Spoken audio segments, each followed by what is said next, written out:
ladies and gentlemen, I know it's been a while since you've seen us. Been kind of over a month. Life happens. We're trying to be flexible, be fluid, and things like that. But I'm being selfish. I could wait till my co-host Deontay and Kimpachi we square something up. But I just need to talk anime, and the world just seemed to align because a very good friend of mine, Jackie, is back. Well, she was overseas, serving the country, everything. She's back here, and the time difference is still a thing, but not as big as it was.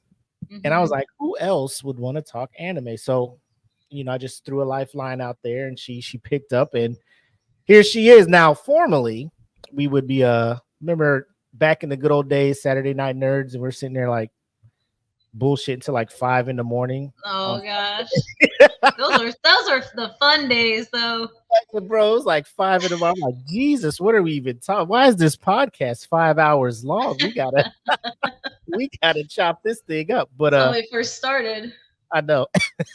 But ladies and gentlemen, welcome my friend Jackie to Eat the Cake Anime. What's up? How you doing? Good, man. Working, living in Vegas, trying not to spend all my money.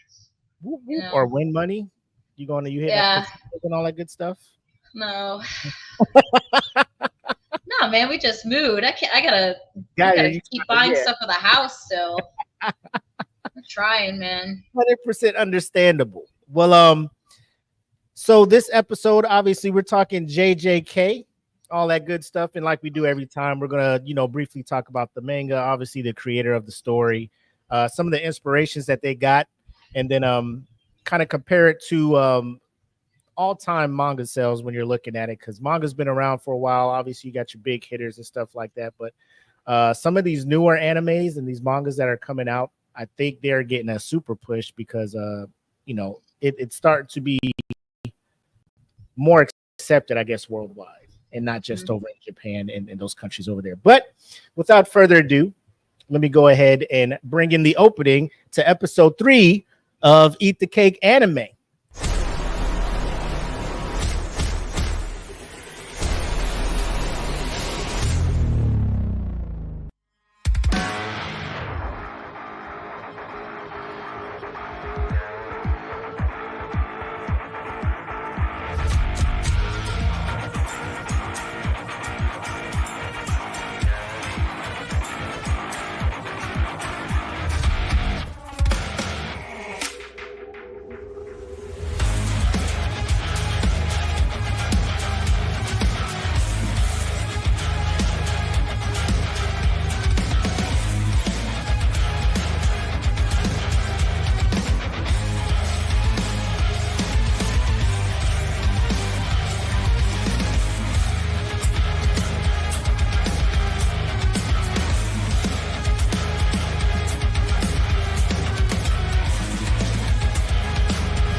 Ladies and gentlemen, we're back.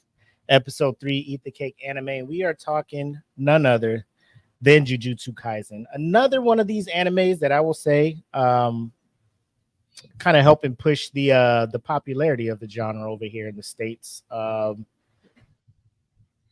Unless you've been under a rock or just not into anime at all, I don't think there's a lot of people that have not heard about this property. And if anything, at least the memes of my man Gojo out here taking his blindfold off, stealing everybody's girl with his crystal Aquafina blue eyes and all that good stuff. And hey, that's daddy. Oh my god. So funny story before we get started. The movie Zero's coming out, right? Yep. My wife hasn't watched any of the anime, but she knows me and my daughter watching it. We're going to go watch. She's like, I'll support you nerds. I'll go with you. Right.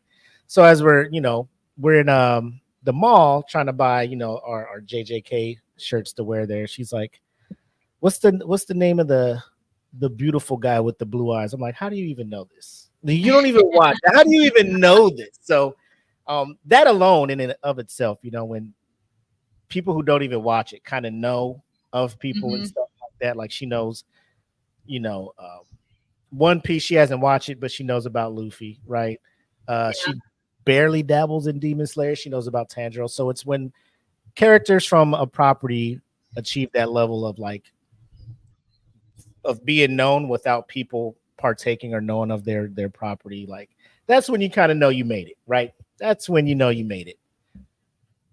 So with that being said, we were kind of talking before the show, and we'll give you the stats and everything for the manga, but when it comes to JJK, for you, Jackie, like where are you at on it? Is it like must see up there? Like when the new season's coming out, Crunchyroll, however you're watching it, is it like must see every weekend, or do you wait for the season to finish to try to binge through? Like, how's it work for you? No, I think it depends on the anime of whether or not I want to binge it or not. But if it's just that good, like I will watch it by week. I also don't like spoilers, and I follow a lot of anime groups on Facebook that just the 3 hours later people are posting stuff. I won't get into it on this episode, but like the most recent ending or last episode of My Hero. I'm glad that I watched the episode, man, because as soon as we watched the episode, I went on Facebook and I was scrolling, and there was a nice picture. Yeah. And I was like, oh, I'm glad that I watched this show. So that's why for the big ones, I can't wait to binge. I have to watch it because I also can talk to a lot of people about stuff, but I can't wait. Yeah. Yeah. I'm the same way when it's something like that. When I know, like, if I go to work, my little circle of anime heads, hey, yo, Shirt, you seen that? I'm like, yo, chill, I didn't see it yet. And then they looking at me all disappointed, like, because I could tell something had happened and they want to talk about it. So now I'm just like, fuck, man. Not like. Personally, I don't feel like you're a true fan of the genre if you're just like, I'm gonna wait until like it's done and then I can binge it. Like people like that are like, hey, I like it, but I don't care that much to like be a weekly watcher. It's kind of like some people that I know that say that they're huge fans of the Game of Thrones and like House of Dragon series, but like a lot of people are like, nah, I'll just wait till it's over. I'm like, nah, man, you're not. I mean, don't get me wrong. There's nothing as comforting as like sitting down and like selecting a show and having 2 seasons or 23 episodes you can just watch. Like, trust me, like when I stumble upon an anime that a couple seasons in and people are like, hey, you should check this one out, and I go hit it up and I'm just like, oh man, there's 2 seasons, 24 episodes each, and then you can just sit and binge it. Like very few things beat having a good show that you can binge through. But like you said, it's one of those things where I think what got me kind of caught up on that one is the like when Attack on Titan was like jumping, like season 3, right?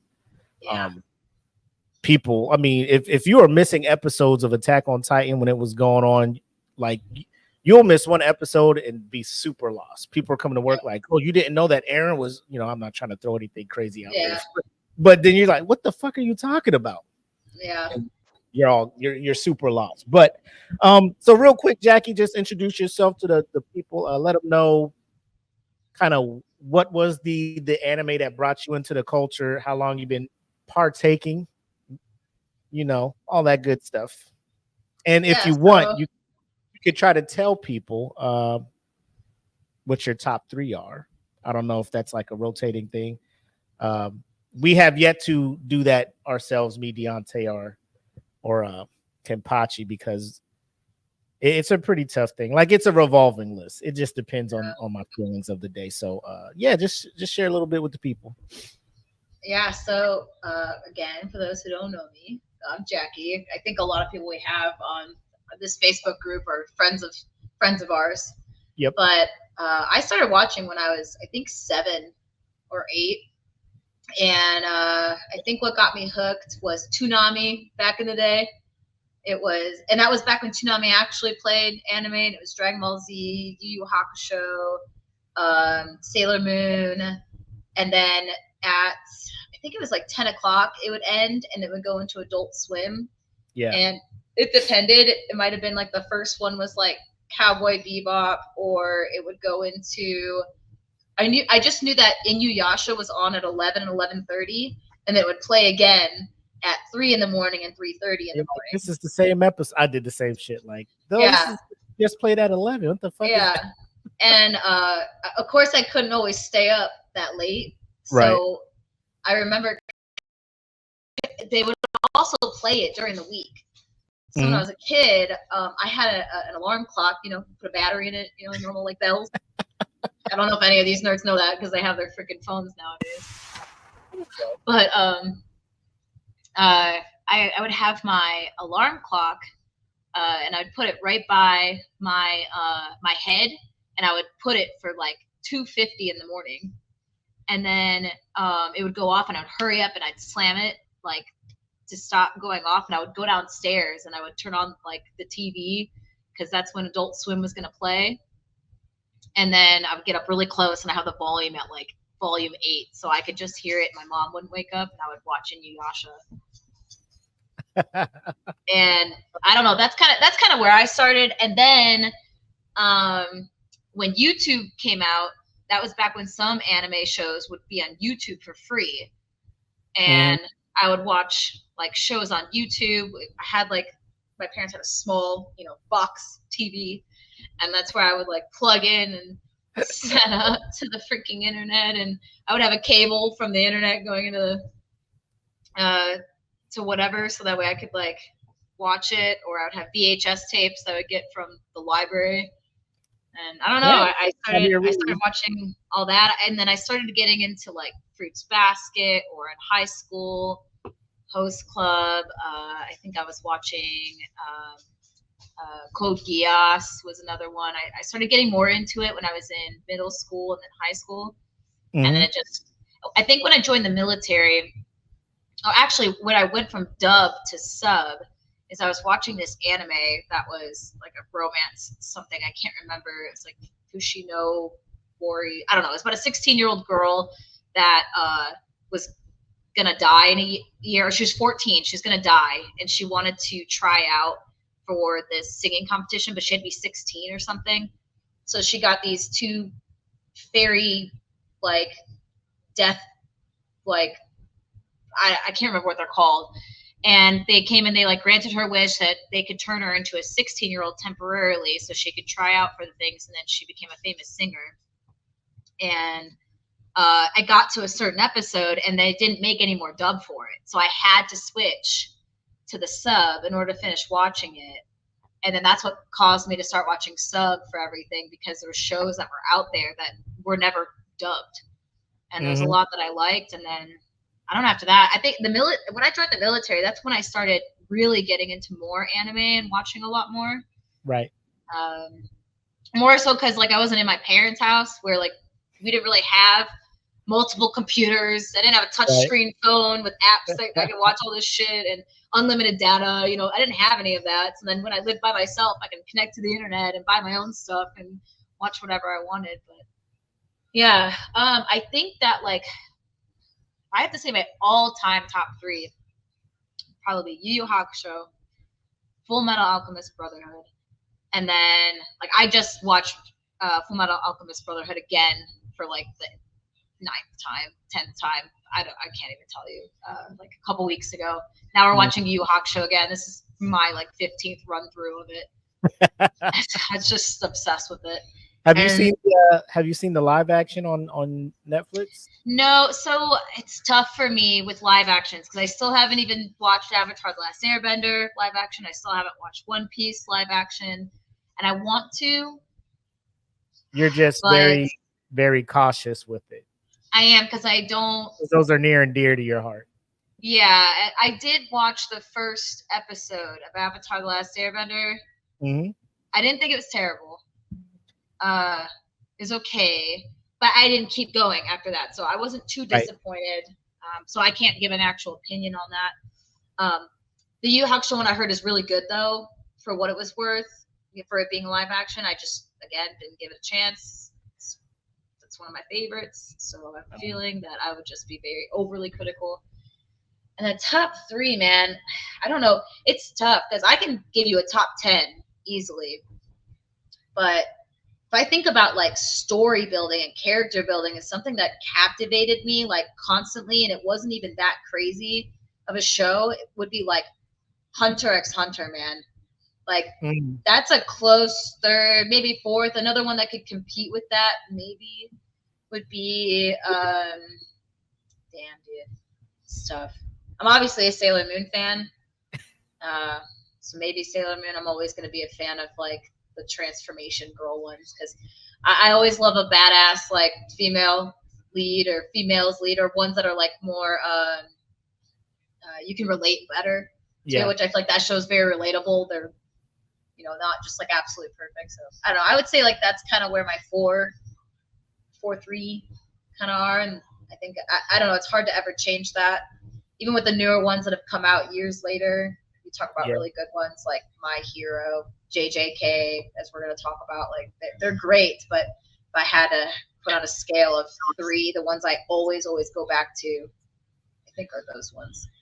Yeah, I mean, and we're kind of the same way. Like my list it's fluid. Like I'll say top 3, but it's in no particular order type stuff, right? I'm big with character development and stuff like that. So the fact that you have, and people say it's cheating when you say like the Naruto storyline, right? So Naruto and Shippuden, they're just like, well, those are two, like, it's the same person. It's like him from the kid that everybody's like, get the fuck out of our town, to hollering, come save our city, Naruto. Like that arc where he comes back as the the shaman, and bro, the whole thing, bro, my god, dude, the sage. Listen, we were just talking about Naruto. Because we actually wanted to rewatch like the whole thing again, including Shippuden. I haven't watched Boruto. I think I watched up to episode 33, and I was like, man, I can't. It's tough. And then someone was like, yeah, man, like I got finally to episode like 140, and it's like kind of good. And I was like, man, I'm not wasting my time on that because I just heard some other things about it, and I'm like, I'm good. Yep. But so those things like that. And so when you're giving your top 3, I'm like, that's a solid list. Like nobody. It's hard to really argue with people's lists unless they're really coming in here and saying like, my top 3 is fucking high school D&D and You also can't. I can't like say JJK is up there because one of the biggest reasons why JJK and all these other animes became what they are now is because of anime like that was created back in like 80s, 90s, early 2000s. They really paved the way for these shows to be what they are. And as you watch a lot of these shows, they all have somewhat of a similar plot or like background story to it sometimes. Like you can start predicting like, all right, I have a feeling this is going to happen. Like if it's a shonen, you walk into it knowing what it is. If it's I will say JJK is one of those more unpredictable ones. Like you really don't know what's going to happen, but I think it's because JJK, there's no real like plot kind of like there isn't like obviously with Naruto, this dude wants to be freaking Hokage, so it's going to go from him being bullied, whatever, he's going to go through all this character development kind of, and all these characters be this thing, and then he's going to get to all powerful, whatever.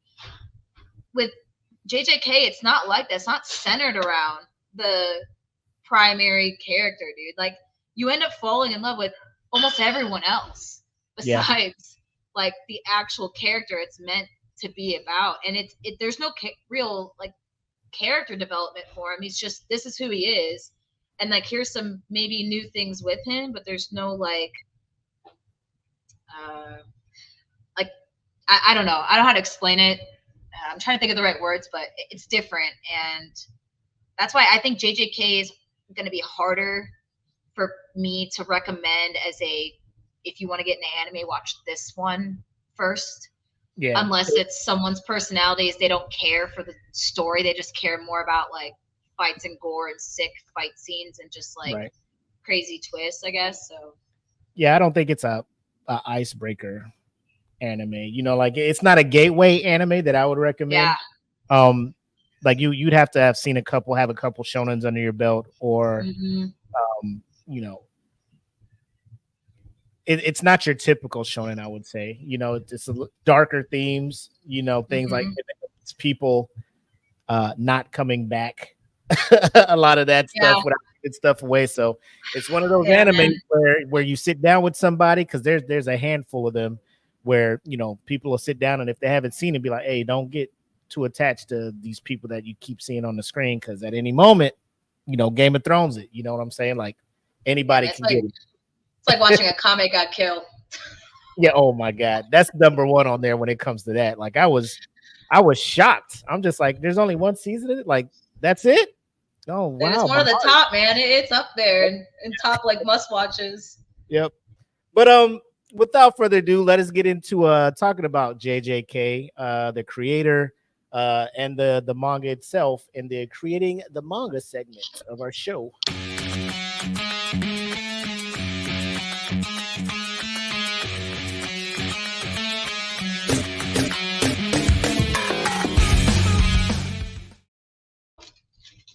So, as with every episode, I get the actual name. I'm looking at the name, but there's never any pronunciation for it. So I always apologize in advance if anybody watches this, listens to this in the future, and you're like, you are slaughtering this person's name. I super apologize. But I made notes. Oh, did you? Okay. So slaughter names. Okay. Is it Gege Akutami? That's what I'm looking at. Or is it Gigi? Let's see how to pronounce. I'll sit there looking at it, and then like normally they'll have the little pronunciation guide next to it, but they didn't have it. I'm just like, oh no. You said it right. Gege Akutami. Gege Akutami. Okay, all right, look at me. Hey, I've been listening to I don't think in Japanese it's a G. I don't think it's a J. There's a J sound in that language, but I don't think there is. It's if you see G, it's gonna be a G sound. I need to get on my Duolingo. You know what I'm saying? I think I just watched too much anime to know this. To pick up on it. Like, yeah. This osmosis, you can speak it, you don't know it. Yeah. Yeah. Oh, I guess I'm lying because Evangelion is a J sound. Oh no, I think maybe it is Evangelion. You know what? I'm not even gonna go there. I don't know. Right. But yeah, so I'm gonna just call him Akutami. He was born because I'm old, I look at this like, oh, he's a young dude born in 92, but yeah, obviously nowadays, he'd be like 32 now, so people will be like, oh, he's kind of old. I still think that's young to accomplish everything he's accomplished in a I guess business industry that he's in. But obviously, growing up in Japan, shonen, all those things were going on. Very, very inspired by Bleach. He started reading that in 4th grade. Hunter x Hunter, Neo Genesis, Evangelion, all of that stuff. So he's well versed in I guess you could call them the classics or the mainstays when it comes to when you're talking anime and manga. So with him, like, he's coming up, and my biggest thing when I look into these guys and I try to figure out what, like, how they came up with the story for these things, right? Like, they're just sitting there, they're just like abracadabra, a story, like, how does this come about? So before we get into that, again, this is one of those animes where I'm just like, most people know what it is. But in case you're tuning in, you just stumbled across our page, video podcast. The plot, obviously, is Jackie kind of stated there's multiple characters in it. The main one, I guess you could call the main protagonist, is Yuji Itadori. Itadori. Yeah, I was like Itatori. I don't know.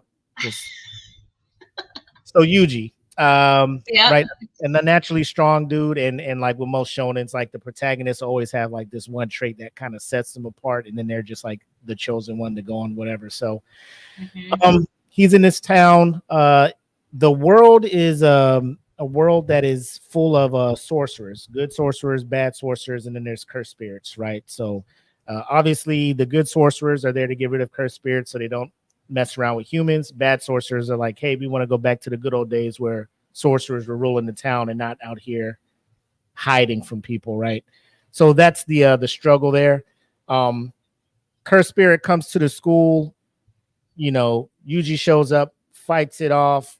He's about to die. He ends up eating a cursed object, which is the one of the what 10 fingers? No, how many Yeah, fingers? I think there's 10. Yeah, because One of the 10 fingers of the strongest uh the strongest curse spirits, ancient sorcerer, uh pretty much OP as fuck. Sakuna, right? So he eats that. Normally, a person to eat that, any normal person would eat that. You know, they would die. Sakuna would take them over automatically. But I guess the willpower or whatever it is that's about Yuji causes him to be able to handle it. And it causes him to become stronger.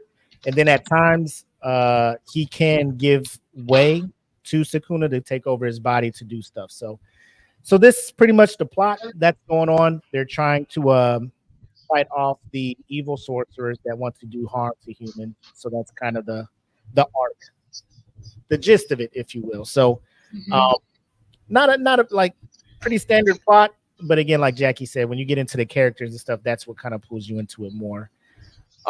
So you're looking at this like who just comes up with stuff like this. So in 2017, that's when Akutami went and published the Tokyo Metropolitan Curse Technical School. It was a 4-part like mini series, so it was like a pilot, if you will, right? That kind of introduced a couple of the characters. It ran in a smaller jump, not the Shonen Jump, from April to July. And then I guess Shonen saw it and was just like, "Hey, man, that looks dope. We want you to, come over here and do that for us."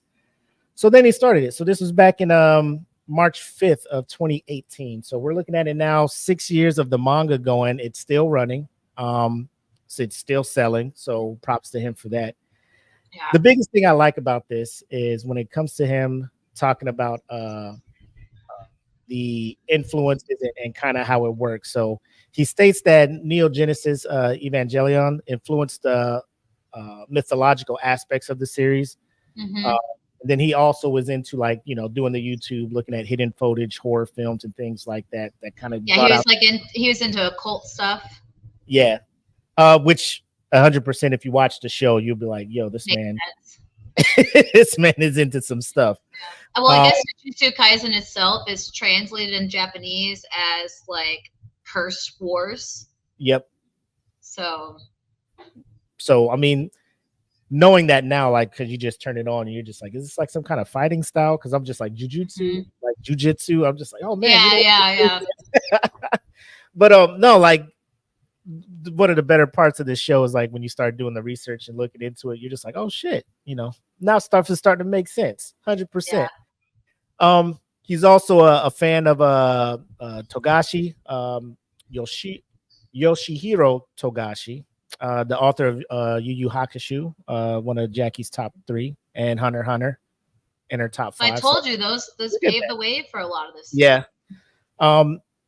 So he was trying to do his best when it comes to illustrating, because for the longest, I just thought the creators come up with the story, right? They just write the script and then they hand it over to somebody to do the animation. I did not know for the longest that they do the animation and they write it. And then it's just, serialized. They just have people help them do it and stuff like that. Oh, I actually didn't know that either. I'm just like, bro, I just thought you just come up with the plot and just have people flesh that thing out, man. I did not know.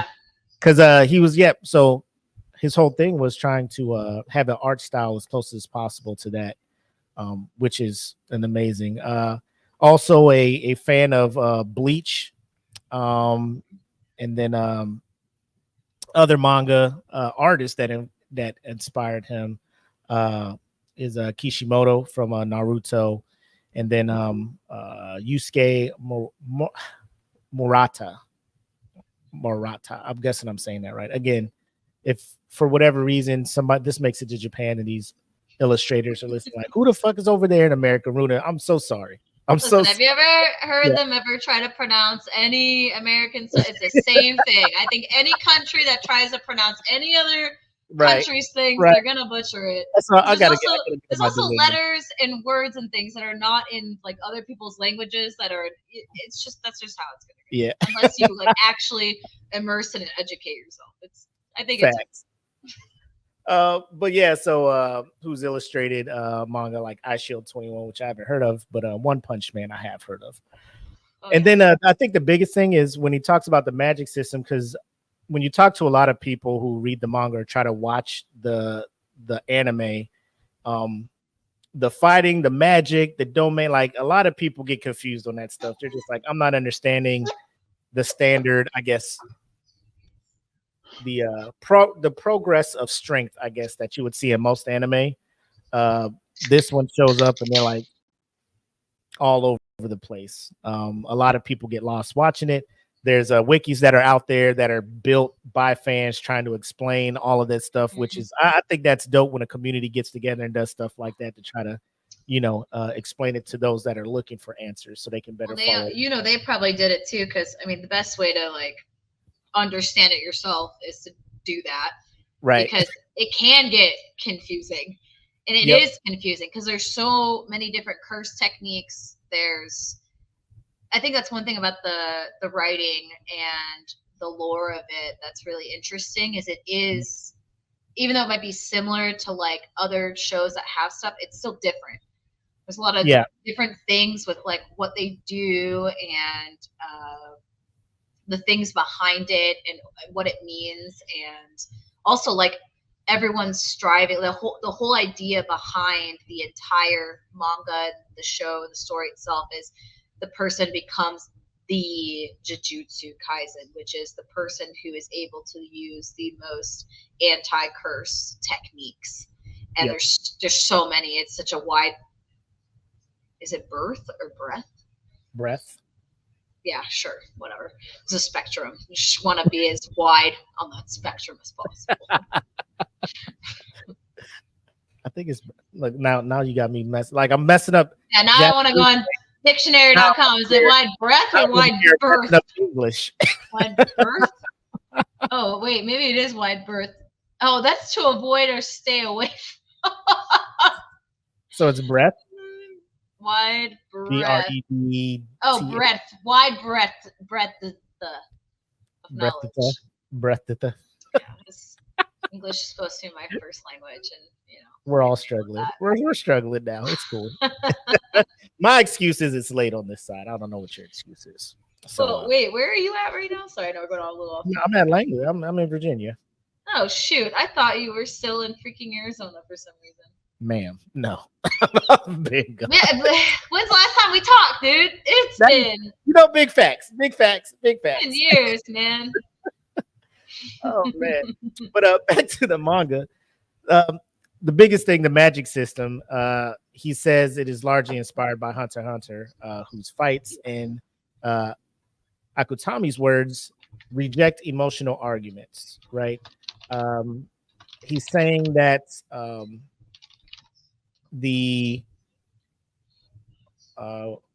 what is this? I just had the author's name up here. Oh, Daisuke. Here we go again. Ashihara. Yeah, we'll just do that. World Trigger's author, whose magic system is also similar to Togashi's. Oh yeah. Okay.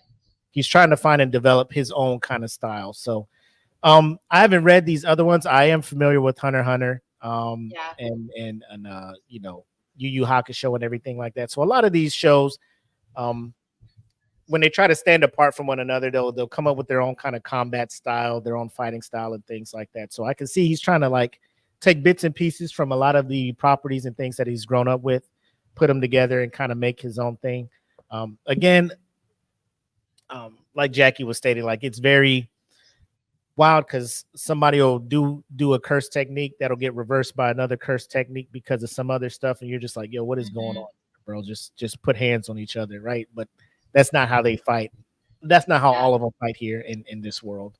What interesting thing I read, especially like because I love reading Reddit, and I like you have to be careful, obviously, when you go on Reddit. Oh yeah, people read the manga, they will go more in depth. But one person that kind of talked about it is you actually don't see it fully utilized to its full potential much. It's very vague throughout the whole story.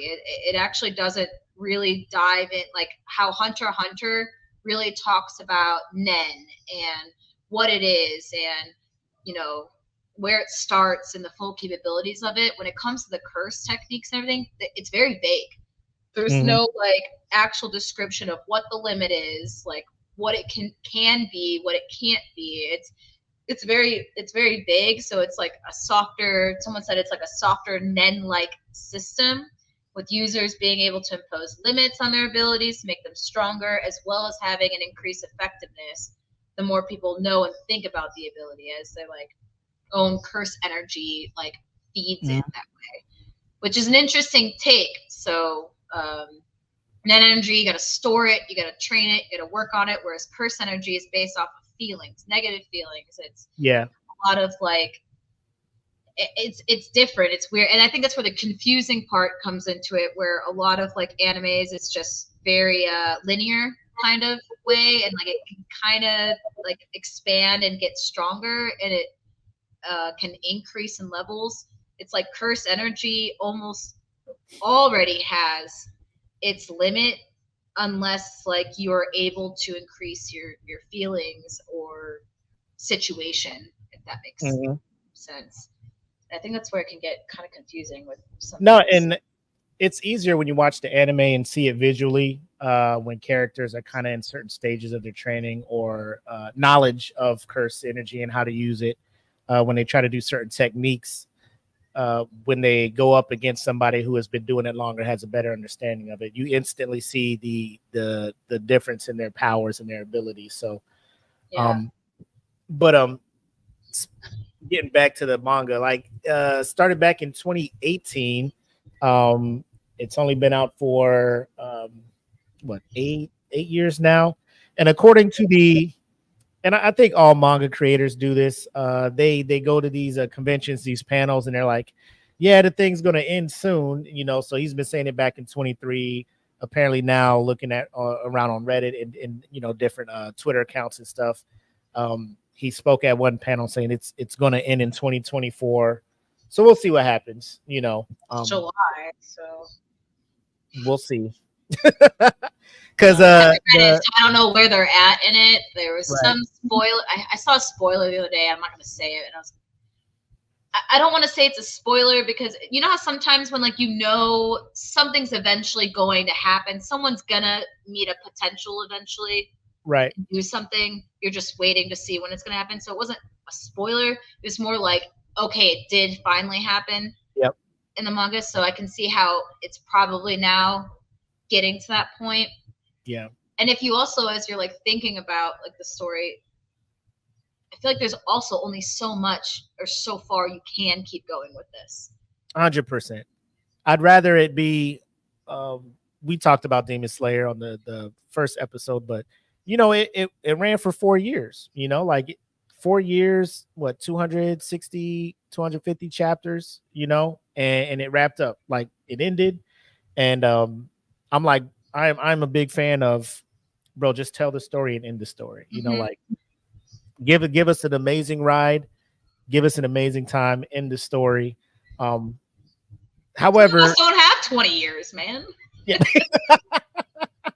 I mean, it's like I assume it would get tiring too, because like you're just like, I just came up with this, I want to end my story, and I don't want to Mm-hmm. say that Shonen would get involved and or Shonen Jump would get involved and kind of put people in that position where like, hey man, we're gonna milk this for all it's worth, so just keep cranking these things out, and Yeah. then you as the creator, I feel, would lose the joy in creating and telling your story, and then You'd it also just lose the becomes a job point. at that point, Like, what was your original point in even doing it, too?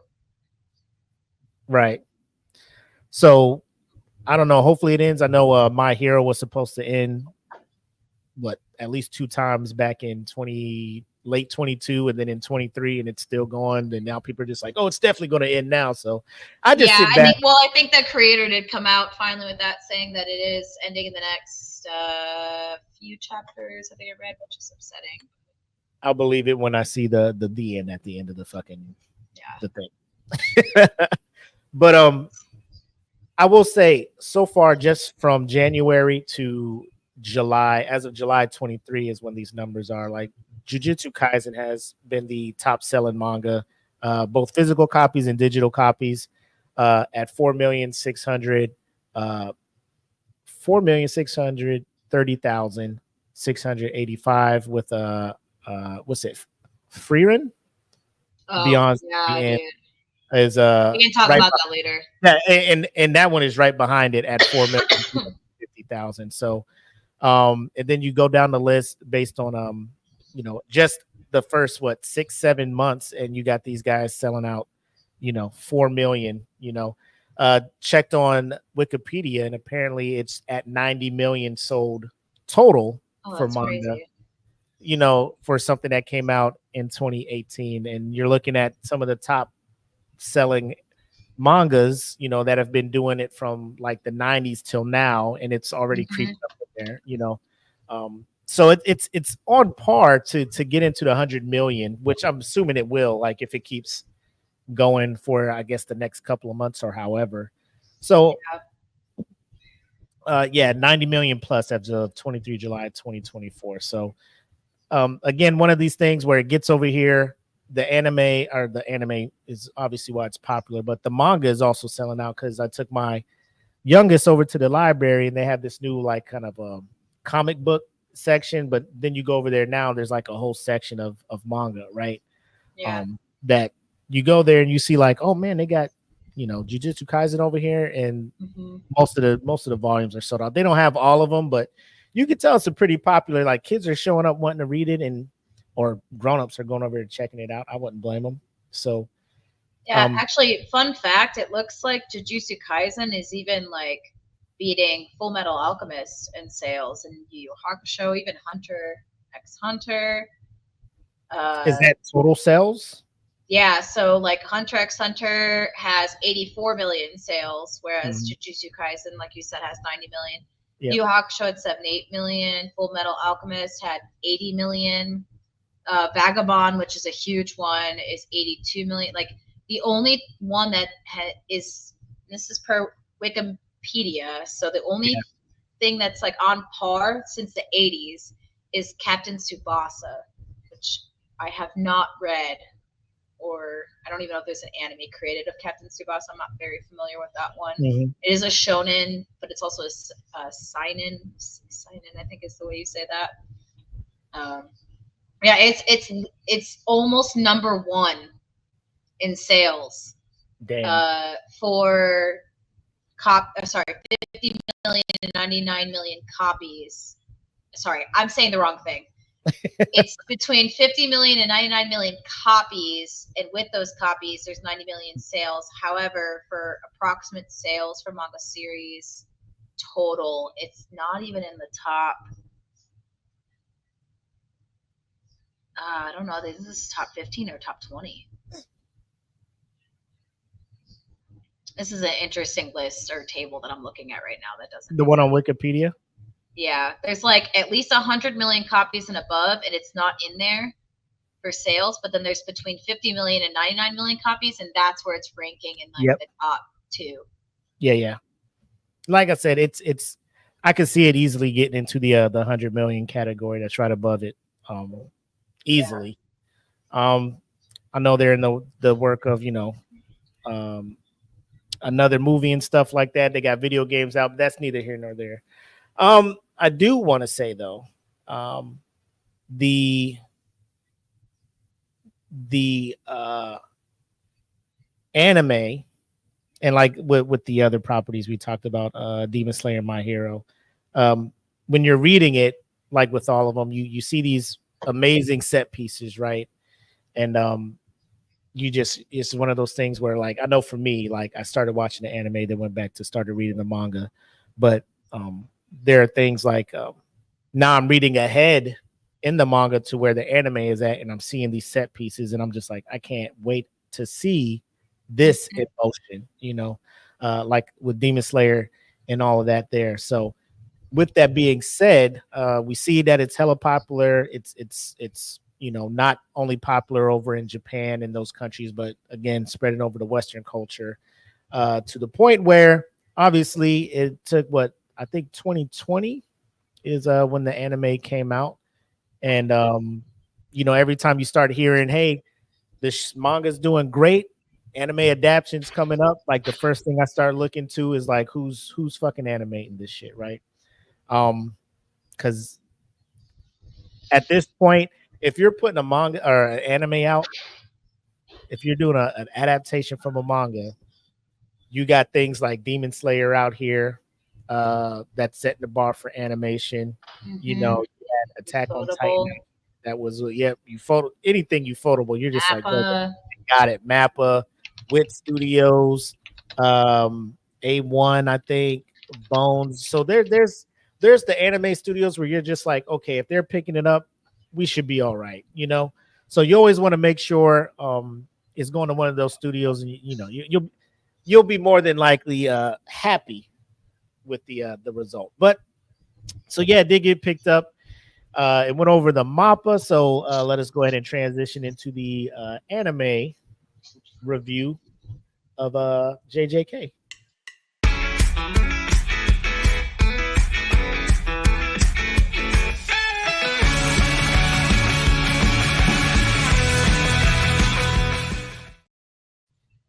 Yeah, so I know Jackie's like, I haven't read the manga, but I did watch the anime, so I'm assuming this is where Jackie will be letting you know, which a lot of people, we usually spend most of the show in this area because, like we said, when we start seeing these things in motions, and you get the music on top with the voice actors, so you get to put a voice to what you've been reading in the manga, all of that cool stuff.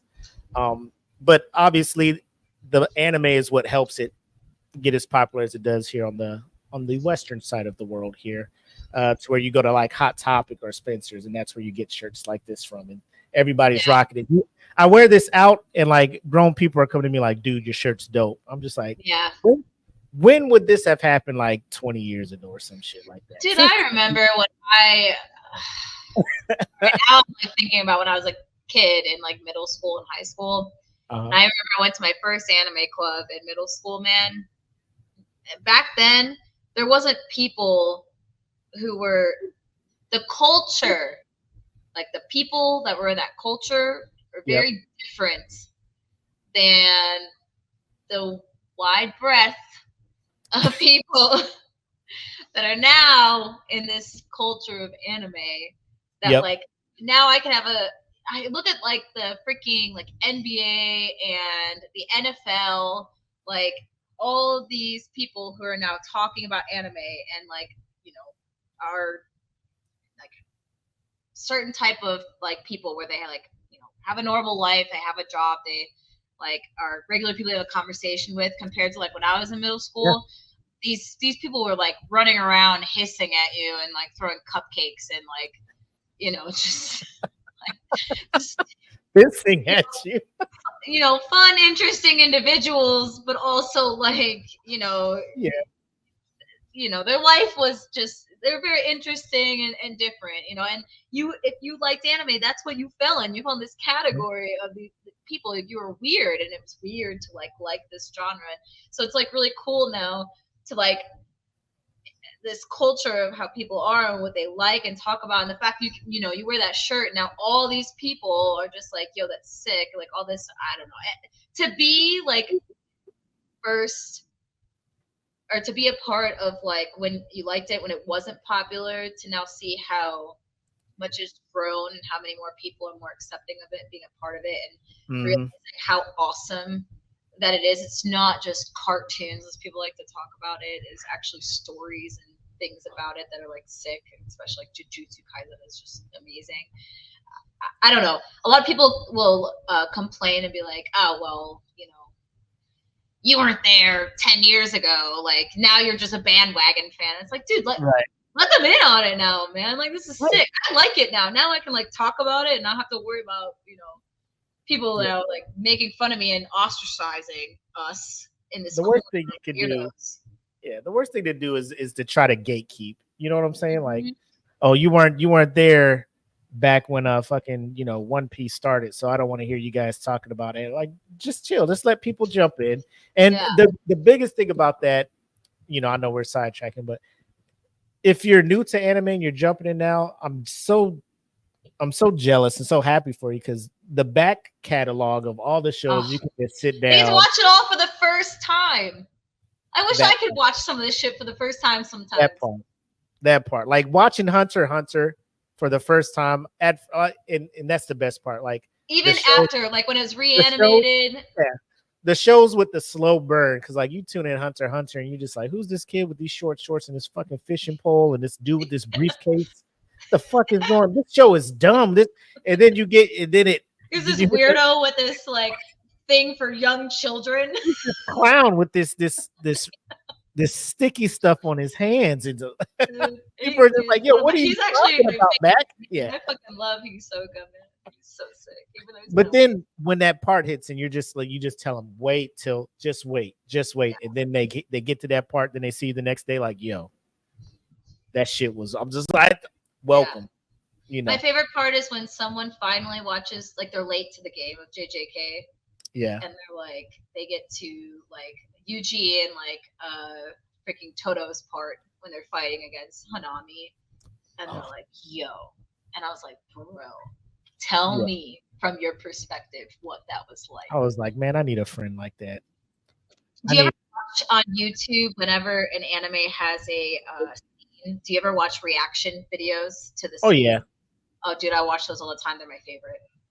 Yeah. I'm like, bro, I should like I see them and I'm just like, man, I should record my reaction, but it's already late because I already saw the initial thing. So I'm not trying to every time a new episode of JJK comes, I'll just set a fucking camera up and be like, bro, at any minute I could spaz the fuck out. But Yeah. I could easily do that for Demon Slayer. Like the season finale that just happened, and Dude. bro, I was goosebumps and fucking. When I think the best part of that whole, even though the whole episode is great, when Zenitsu entered, man, bro, into like the Infinity Castle, I was like, yo. He wants to smoke. If they could finally pick a part to actually showcase how badass this dude actually is, aside from all his whining, they did it perfectly. Bro, that we'll talk about that all like because I have to. Yes, oh my god, oh my god, I have so stoked. But anyway, yeah, sorry, I know we're sidetracked. Sorry, man. Oh man. So the anime appears, right? In Before we talk about the anime, can we just at least talk about the creativeness and the amazingness, that's not a word, of the we'll roll with it. Openings and closings. So we're talking about the music. I love the anime, man, but you cannot deny that anytime you watch the anime, you also watch. How many openings of animes do you skip? It's very few. It is very few. I'm trying to think off the top of my head. Because some people will skip. They'll watch it the first time.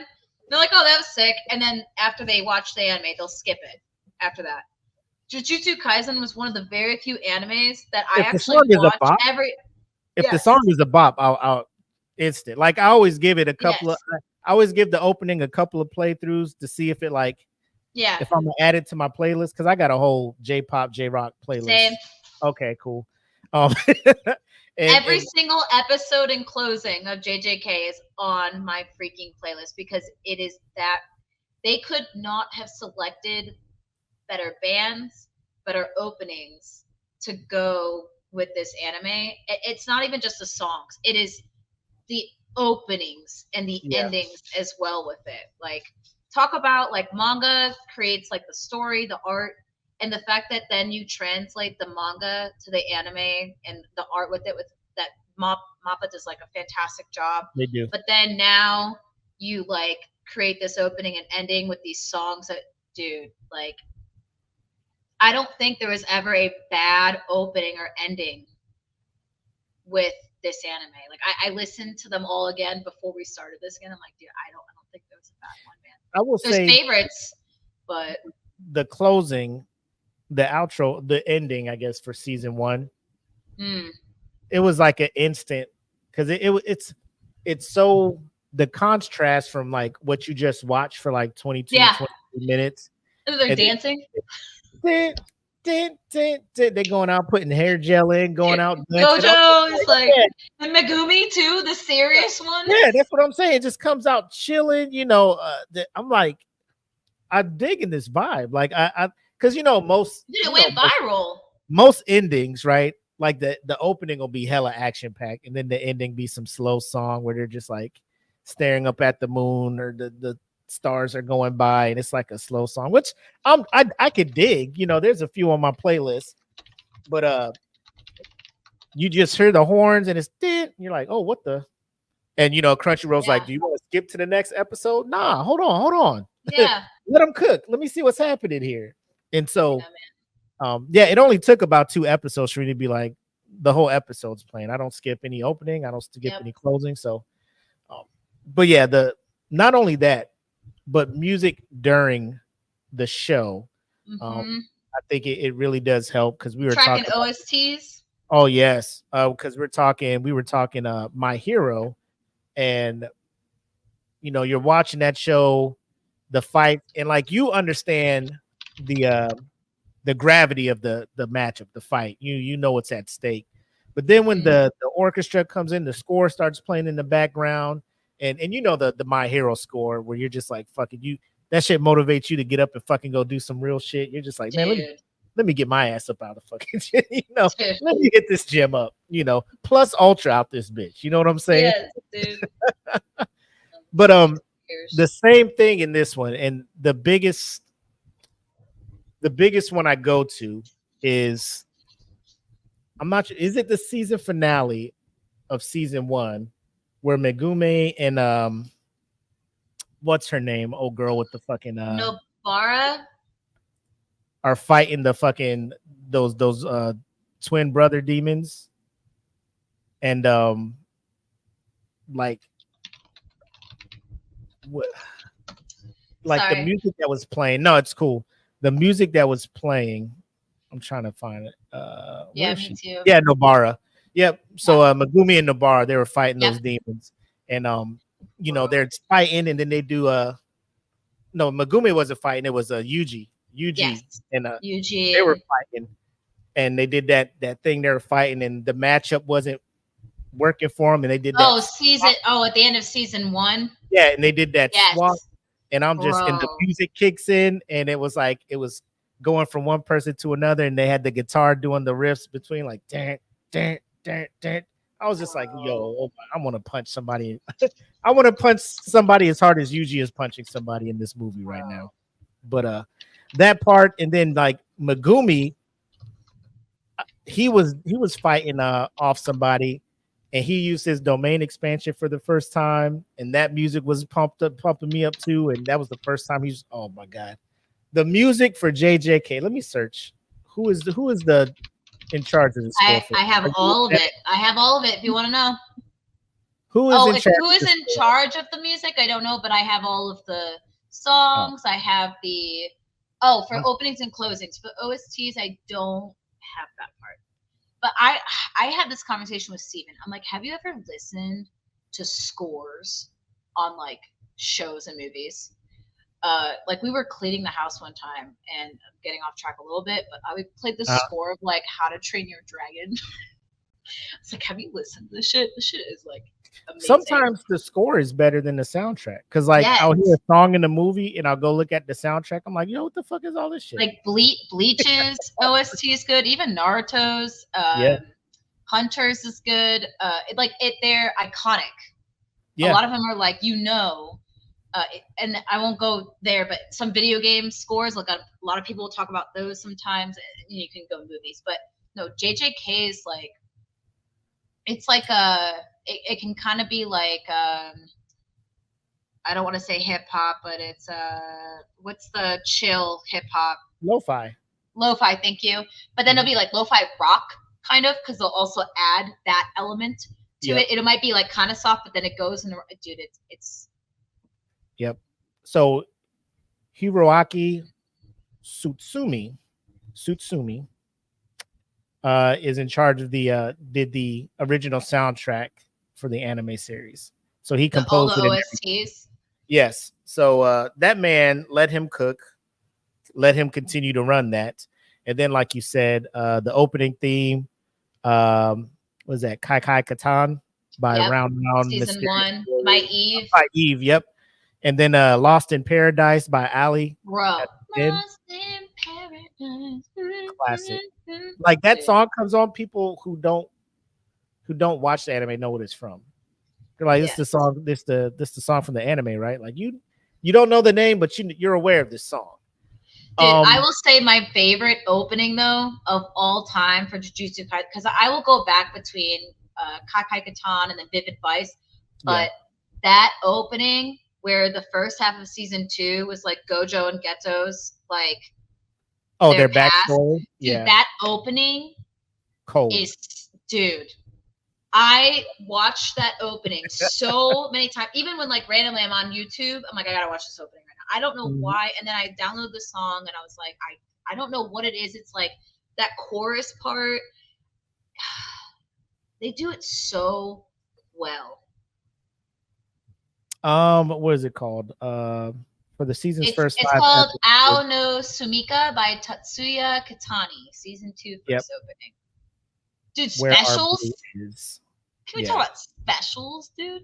So if you actually listen to the full song of specials, I will say it's okay. The full song. The way that they broke it out just for the first, like the opening, was perfect. Did you know though, in the first, I don't know if you recognize this, is in that second part of the opening, all the hand signs, it's from everyone's different curse techniques. It's like Megumi's, Sukuna's, Gojo's, Geto's, I can't remember who else. I thought that was one of the coolest freaking parts, is that they did that. Yeah. And added that in there. And then like the slow walk too of everyone, which a part of me feels like Demon Slayer stole that a little bit when they did freaking what's his face, the slow walk, and then that was a whole TikTok thing with like, did you see where, sorry, I know we're talking about Demon Slayer a little bit, but they were taking videos of that and they were adding different songs to that shit was cold though. That shit was that was a cold thing. But do that ending of dude, we'll talk offline about that. And I feel bad because we did Demon Slayer like 2 weeks before the season ended, so then we're just like, fuck, we fucked up, like, because now, and then I've been wanting to talk about it, but everybody was hella busy, so it's just like, fuck, man, like, ugh. So we'll converse when we're done with this episode. But yeah, so that, and then what I didn't know is the best part about when you watch a lot of anime, like I know with Spotify you type in a song and it's like, here's the band that does it. I always follow the band to see what else they got going on. I didn't know the same group, King Gnu. I don't know if that's how you say it. The one that did specials. I don't know if you watch the Ranking of Kings, but they sang I have not. They sang the opening, the first opening for that one. And it's a totally different vibe, because like I was watching Ranking the Kings and I'm just like, oh, this is a nice little bop. And then Specials comes out. I'm just like, yo, these guys, they can do this little kind of pop rock, and then they got like rock over here. So I like, I don't know, I just like the versatility of all these bands and stuff like that. And like if you watch anime, you know what I'm talking about, because Lisa can fucking sing an opening. Don't even get me started about Lisa. Man. An opening and ending for everybody. You know what I'm saying? If Lisa's on your shit, I'm listening to it. You know what's annoying is, sorry, I gotta talk about Lisa for a second. She did the, like, I think 3 openings for Sao, and then she wasn't that popular for Sword Art Online when she did it, but I think it was her second opening for Sword Art Online where people were like, oh, she's actually really good. And then when she did the opening for Demon Slayer, people were like, oh my god, and then she just took off after that. Yeah. I'm like, bro, Lisa be all over everybody's stuff. But like we talked about it, Demon Slayer was the thing that America was like, oh shit, this is dope. You know, I'll go to the theater and watch this, which is why we're getting 3 movies for it. But I digress. JJK, music on point. Obviously, I did want to talk about. I had to talk about that. I was like, dude. Oh no, the music is closings before we get to even animation. Like, they did not miss. Right. music is iconic, and you can also throw in there the skill of the animation studio to be able to visually put something together to match the energy of the song. Yeah, because if your opening sucks, like it Bro. starts the overall attitude of the viewer. Yep. Right off the bat, you're like, damn, this freaking opening sucks. And then you watch it, and like a lot of times, a lot of people when they watch animes, they're like, well, the season 1 was great, but like I'm really upset that the freaking opening sucked. Like a lot of people will like they'll like anchor on that. They'll be like, why did your opening suck though? Yeah. Like I just skipped the opening every time. But I feel like if you can have somebody tune in opening, watch your show, and then watch the full ending, like you nailed it. Trifecta at that point. So yeah, like we said, they handed over the Mappa, which some people feel a type of way about Mappa. They kind of run their employees a lot. They pick up a lot of projects. But even though they say that, there's never, I don't think, and correct me if I'm wrong, I never really read any truth data besides there was supposedly some strike from the animators wanting something, but I didn't actually see proof for that. It was just a lot of people talking about it. The only thing I hear is like, there'll be certain employees, like you said, that'll speak and be like, man, there were times where, I ended up working, 16, 18-hour days, get home, go to sleep, come right back. Sometimes I just sleep it's no different. And I'm not saying it like it's not serious, but like when video game, companies, developers, they go into crunch time where they just like sleep at their desk and then wake up and get back to fucking developing because EA wants the game out at a certain time, or the publisher wants the game out and the developer is like trying to get that out. So I think what sucks is that Mappa is so they're in high demand. Like a lot of they're so demanded now because of Jujutsu Kaisen and Attack on Titan. Really, what started was Attack on Titan.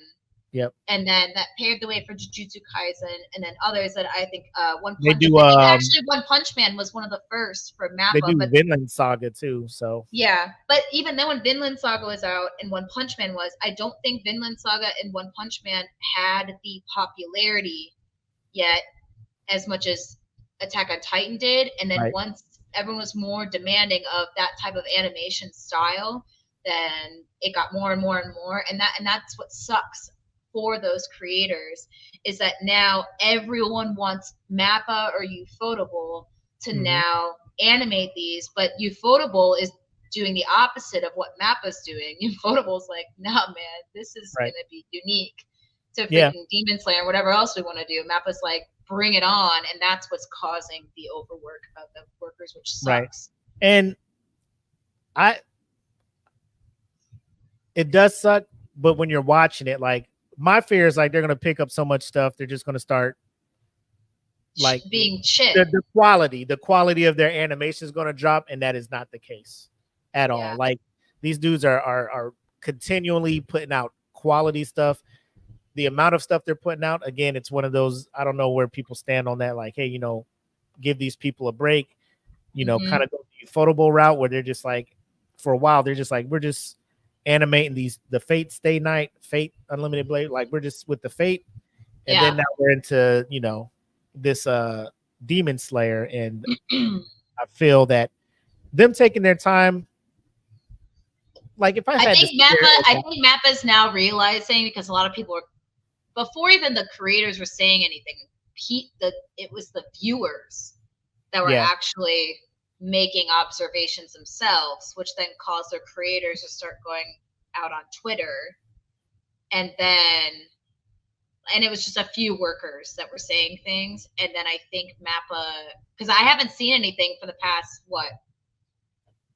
since the last season of Jujutsu Kaisen, where someone was complaining about some animation part. But what pisses me off is that people will press pause in certain areas. And they'll look for stuff. And if you actually watch it through, you don't see. Like you just see great quality. It's all coming together great. But then they just pause and they're like, oh, this going frame by frame. Like, dude, relax. Did it come together? Did it look great? It looks great, dude. Just move on. Like, How come he had That's what buttons pisses on his those creators cartoon? off. Because then Yeah. people, what will happen is people go on Twitter and be like, "Oh, this is shit," and blah blah blah, and it makes the creators feel like shit. You know, Mhm. they're not doing well enough, which is not true. It's just people who just want to nitpick. Yeah. And what are they doing? They're probably just sitting, doing nothing except watching anime and just criticizing, and they don't even do anything. Some people like to complain because they feel like if they're the first to put it in a little Reddit thread or something like that, then they look like a super fan that, you know, or whatever. Like their credibility goes up. But I think that's Sorry, what most animation is digress with hand drawn. No. It's yeah, because you're still talking about the animation. It's anything that's hand sorry. drawn. Like you'll mess around and like one scene, you know, dude will have buttons on his shirt. Then the next scene, like the buttons are on the other side of the shirt. And somebody's just like, look how sloppily this is animated. The attention to detail is not there. And I'm just like, bro, if you just don't that I mean, did not happens in movies. What did they talk about in Avengers, where there's like a Starbucks cup or something in the background? How often do we even like care or talk about that anymore? If it's not immersion breaking, like I don't care. You know, like I'm not sitting there and then like all of a sudden like, yo, what the fuck? Buttons on the other side? I can't do this shit. You know. I think there was one episode of One Piece actually that Mappa animated. It was the 1,000th episode, I think. One Piece episode 1,000. Mappa? Was it Mappa? Yeah, I think it was Mappa, and it was sick. But then, because after that, the animation style for it has been like, I don't know, man. I will give all the praise in the entire world to Mappa in general. The animation style for Jujutsu Kaisen is crazy. Like, I think that Demon Slayer started an era of animation now that is just like top quality. Well, actually, I would argue Fate Stay kind of, I think, started that. And then Ufotable kind of came in, and then now everyone's starting to like. They're like, it's the investment of anime. As much as you invest in your animation is how much, you'll get those returns back. I think because I know at first it was all about budgeting, right? Putting out the most you could do at cheap as possible to get the most return. I think when people are looking at, I think it was like during the Red Light District arc on or the what do they call it, the Entertainment District arc of Demon Slayer. When you're looking at the fight between Tenjin and the Upper Moon, and you look, and you're just like, bro, they're spending about $100,000 per episode in animation, and people are like, what? But then when you see it, you're just like, yo, that's the move. I guess that's what you got to do, because now everybody's talking about it. Now your show is popular. You're selling merch. People are signing up, streaming your show. Look, so, and apparently it's working for Mappa over on JJK, because as of April 4th this year, I haven't seen anything as updated as that. But the Guinness Book of World Records announced that Jujutsu Kaisen is officially the world's most in-demand anime series. Wow. Saying that the global demand for the series is rated 71.2 times greater than your average television show. So again, it's one of those things like, because word of mouth gets out when these fights are going on in Jujutsu Kaisen, like people are talking about these things, like you need to see this shit. And and the thing with now social media and TikToks, YouTube, like somebody can clip a fight, put it up there, and people will see it and be like, yo, where's this from? Oh, that's Jujutsu Kaisen. And then people are going to go stream it and everything. So but yeah, most popular anime. It's been called that on several anime pages, groups, and things like that. When you're actually talking about awards and stuff, which is kind of difficult for anime, because like you have Crunchyroll Awards, you have another anime streaming thing awards, and then the thing with Crunchyroll is like they're just gonna give awards by popular vote. Give award to shows that are on their service, and not just anime as a whole, right. So it's one of those things where I guess, but I think last year season 2 of JJK won for best anime of the year. Some people were like, you could have gave that to, Frieren. Am I saying Frieren? Frieren, like, because I thought like based on the story, like it wasn't super action and stuff like that, but sometimes you just want to just sit and chill and watch a good story, and I think Yeah, we can talk about free run But offline, it's man. one of those where you're looking at it, it may just be the popular choice, like how Demon Slayer is like the popular choice. I know I was guilty. At first, I was sitting there like, hey man, I think just based off of what I've been seeing, the Hashira arc is kind of slow, but I'm thinking Demon Slayer may win best anime for this year, you know? And people are like, I don't know, blah, blah, blah. And then the season finale drops, and people are like, yeah, I mean, it might now, after that We'll shit. see. But Mappa's been out here. It's been popular, highly rated. You're looking at IMDb, it's 8.6 out of 10, 87% on Rotten Tomatoes.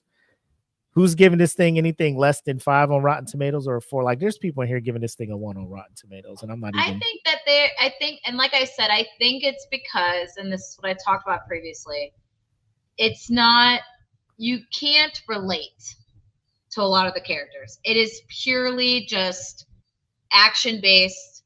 Like, there's no, let me start where I have 0 powers, I'm not strong. And then, because some people like that. They like to see where you come from absolutely nothing. There's nothing about you. And then you go through this whole arc of getting better and then whatever. Yuji is like immediately from season 1. The dude's strong. He knows how to fight. Right? And this dude has the balls to just swallow this finger whole and just be like, fuck this, I'm gonna fucking eat this thing. And then he goes off, and now he and Sukuna are like as one. And it's hard because like I watched that and I was like, yeah, dude, this Sukuna guy is sick. But it's hard to realize, like, no, dude, this dude is actually not good. This guy wants to fuck shit up, and season 2 shows that. Yeah. The freaking Shibuya arc, man. I'll talk about season 1 a little bit. Like, season 1 was good. It introduced a lot of characters. It made you like Nobara a lot. I think a lot of anime, especially shonen, sometimes, one thing I read is a lot of times they like to over-sexualize a lot of females. This is one of the very few animes where, like, she's not over-sexualized. She is, like, a no shit, like, she doesn't fuck, but she wants to be, like, she wants to be, like, in this romance kind of thing and, like, be in love, but also she's, like, badass and, like, doesn't care and all this stuff. She's super strong. And then you have her, you have Yuji, and then you have Megumi, who is like kind of mysterious. There's something about him that Gojo talks about. You're not really sure what he's talking about. And even in season 2, you're not. There's some things more, but you still don't totally know like what Gojo knows, supposedly. Right. And apparently in the manga later on, there's some more things about him. But the season 1, I think, really highlighted a lot of how, like, the personalities of, like, Yuji, Nobara, you bring Toto in, you bring freaking, what's his name, Inumaki with, like, the sushi, and Panda, and Maki, where she can only see cursed things with her glasses. I think I like her a lot because she's one of the very few that actually does have some character development where she actually did start from nothing and she had to make something of herself because she couldn't see cursed spirits, and now she needs these glasses. She's actually better than her sister. So she's actually a huge favorite of mine because of that. She's badass. I do like that dynamic. Yeah. I really liked season 1 because it was very, like, introductory, but the thing is, why I think why people don't like it is, like, everyone's just where they're at. They're already there. They're at these levels, and it is very dark. It can be gory, and it can get confusing with a lot of the cursed powers, and that's why I think some people will rate it low, unless they just really like a show that just gets at it, just gets to it. And the focus is more about, like, these super powerful people that are, like, causing mayhem. And, like, these people are not shit compared to this.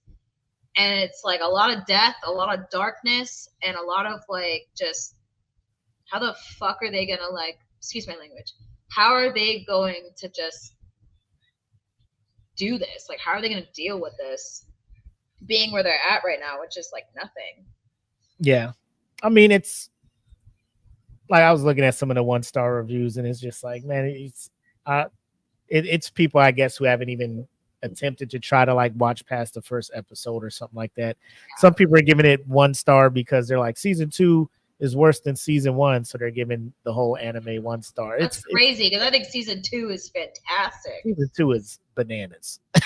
Season Yeah. 2 is bananas. Like, what do you guys and then also season 1 like has one of the best freaking fights with Yuji and Toto against Hanami, and how like little brother, like brother, you know. Well, my man was hitting him with that clap thing. Dude, buddy, he's like, what is happening? He's getting punched. He was one of the. By the way, if you notice, him and Yuji were one of the, or he was one of the hands in the opening with specials. Right. Just sick. Yep. Bro, it was. It's everybody. And then when Yuji died, when Sukuna took out his heart. Whoa. Oh no, that's not a spoiler. No, it's not a spoiler. That was in season 1, man. Yeah. Earlier. Well, we're talking about stuff, right? We're talking about stuff that happened. Yeah. I thought you were talking about like season 2 people not being around. No, I'm talking about like, are we allowed to talk about season 2 stuff? Not too much. Okay. We try not to get into the too many details with stories and stuff like that. Try to keep it as general because we want to like have the show kind of be a introduction of sorts, like giving a little bit of data, but not in season 2. I'll be careful. Guys, yeah. I'll be careful about that then. But no, this part. Going back to the fight. Yep. Well, really, actually talking about when Yuji lost control, you know, because obviously, like, he now ingests this demon. He has to now prove demon. I said demon. I meant curse spirit. Yeah. That's when he realized there was levels to it, though, because he was just like, I'm gonna come in here with this fucking butcher knife. And my man was like, slice. Well, damn. Yeah. So yeah, I thought season 1 was sick. I thought it was cool to show the way that they introduce people and work together, and the relationship between Yuji and Sukuna is also like, I like it, and it made me want to like Sukuna, but then it's like it reminds me of like a Eddie Brock Venom type thing. Yeah. You know, because you know, he's just like, quit taking over my body, all of that other stuff. And then and low key Sukuna, like when Yuji is in trouble, because if you tap into either read the manga or watch the anime, like season 2, like Yuji finds out, you know, there's levels to certain stuff. You just can't go in there with and punch people with your stuff. Like the people you're running into now are high level evil sorcerers. There's parts where like his life is in danger, and you know, Sukuna's like, well, step aside, let me run this for a little bit, and you quickly realize all of that stuff. But just like you were saying, the cast of characters alone in this show, it's not face value. Like they're not throwing characters in here to just be here and gone. Like each character, you get to know about them. Even the panda shows up, and you're just like, oh, this is I love panda, right? And you're just like, oh, this is just a standard anime goofy animal that's in the thing. Not.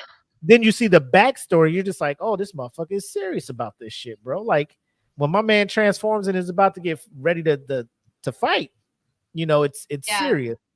Then you got my man, you got my man Kento, who shows up like he just got off the, you know, working at a bank, you know, giving somebody a loan. And then he shows up, he looks at his watch, he's like, bro, it's go time. Like, characters that show up on the you're just he's in overtime now. Nanami. And he gets mad. He's like, now I gotta go to overtime. Now I gotta really fuck you up, you know. And you're just like he comes into the, like, each character they bring on, it's for a reason, and it's also exciting. It's constantly exciting. Yes. And what I think is a big difference for people who want to watch Jujutsu Kaisen between season 1 and season 2. Season 1 is very exciting. You get all these relationships, these fight scenes. But season 2 is just, in the beginning, it's you almost yearn for a whole separate, like, anime almost for those characters.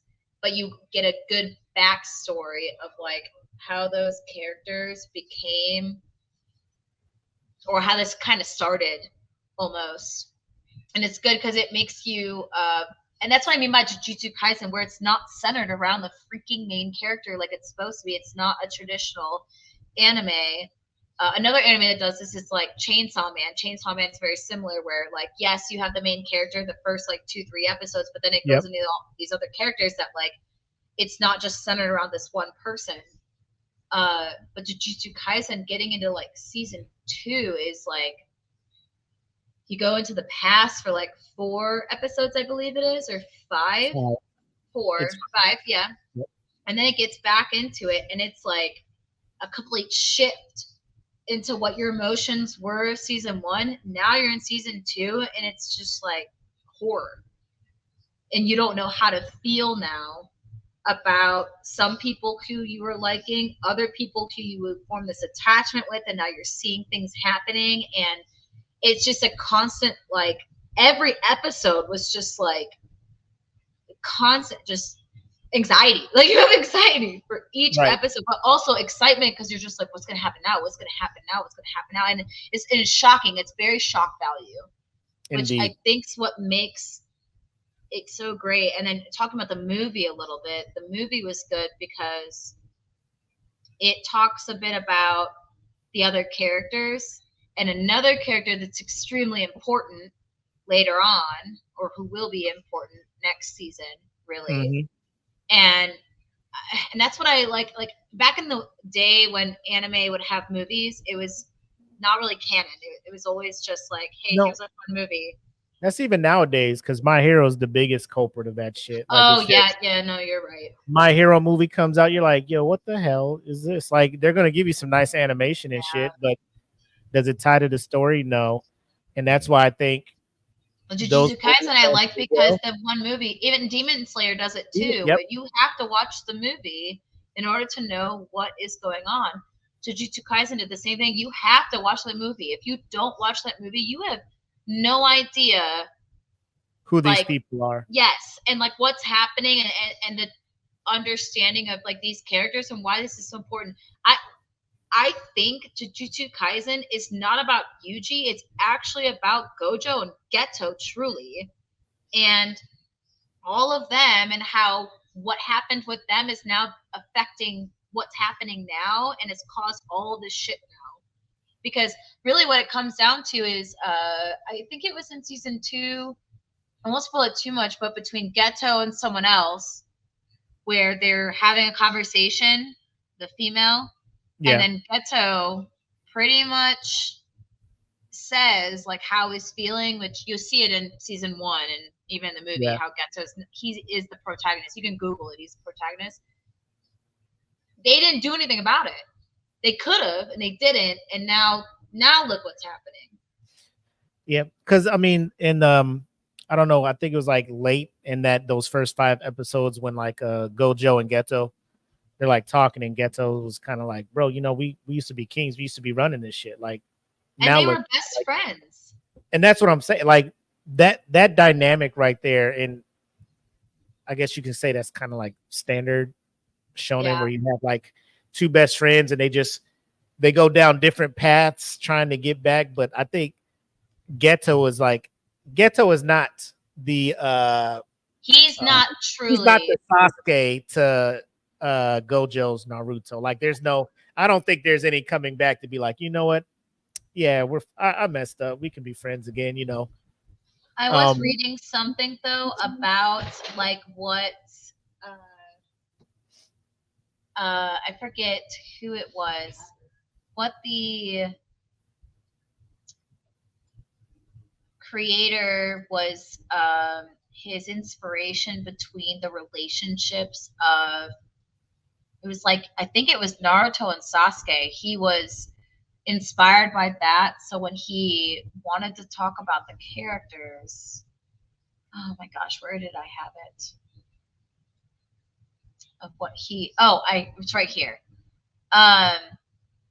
Yuji and Fushiguro were based on Naruto and Sasuke. So it's not Geto and Geto and Gojo. Yes, it's actually Fushiguro and Yuji. Oh, really? Yes, like apparently, because it's the fact that Yuji has a demon inside of him, which is similar to Naruto having the nine-tailed fox inside of him. Yeah. And then you have Fushiguro, who doesn't have that, but is constantly trying to like guide and help out, but also doesn't like him, but also kind of does. Like that's where he based it off of. It's obviously a little bit different, but his inspiration for the relationship was based off of Naruto and Sasuke. I can see that.